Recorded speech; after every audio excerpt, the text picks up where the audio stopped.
হয়েছে। তুমি কে মা? তোমার বৌমা? বৌমা মানে? কি ব্যাপার, এত বেলা হয়ে গেছে এখন উঠোন ঝাড় দেওয়া হয়নি? কাল থেকে ভোরে উঠে উঠোন ঝাড় দিবা। আমি সকালে উঠে তোমাকে ঘুমাইতে দেখলে কিন্তু গায়ে পানি ঢেলে দেবো, কথাটা মাথায় থাকে জেনে। এই কে তুই? কে মানে?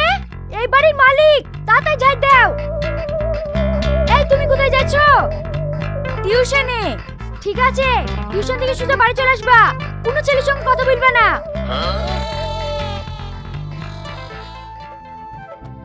সত্যি দোষ, তোকে আজ 12 বছর পর কাছে পেয়ে